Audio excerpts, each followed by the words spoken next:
বন্ধুসকল মই ৰাজিবুল আৰু আপোনালোকে চাই আছে জ্ঞানটুল ইতিমধ্যে টেটৰ ৰিজাল্ট সম্পৰ্কে এক পোষ্ট ভাইৰেল হৈ আছে ইয়াত দেখিব পাৰিছে যে declaration of result of general TET 2021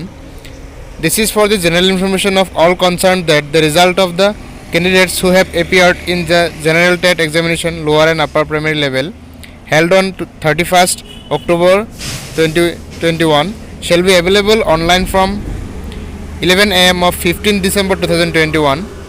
The candidates may download their scorecard from 11 am of 15 December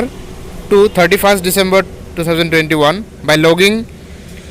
with their application number and password in the website ssa.assam.gov.in and ssaaonline.org.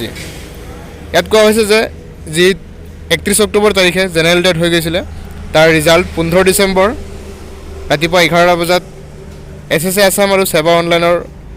যোনটো official website আছে তাত উপলব্ধ হ'ব আৰু আপোনাৰ যোনটো স্ক'ৰ কাৰ্ড OMR शीट এটা download কৰিবৰ কাৰণে আপোনালোকে 15 তাৰিখৰ পৰা 31 তাৰিখলৈ সময় পাব আৰু তাৰ বাবে আপোনালোকে 200 টকা পেমেন্ট কৰিব লাগিব সেপাৰেটলি যদি LP লাগে তেন্তে 200 আৰু আপাৰ লাগে তেতিয়াহলে 200 টকা আপোনালোকে পেমেন্ট কৰিব লাগিব আৰু সেইটো আপুনি 17 ডিচেম্বৰ 2021 তাৰিখে কৰিব পাৰিব আৰু এই খবৰটো হসা বুলি আমাক অফিচৰ পৰা জনাইছে মই ইতিমধ্যে খবৰ কৰিছিলো ছাৰজনক তেখেতে কৈছে যে এটো হসা খবৰ হয় যেহেতু এতিয়া পেপাৰত পাবলিশ হোৱা নাই আৰু কাইলৈ এটো পেপাৰত পাবলিশ হ'ব সো আশা কৰিছো আপোনালোকৰ সকলো ৰিজাল্ট ভালে হ'ব best of luck to all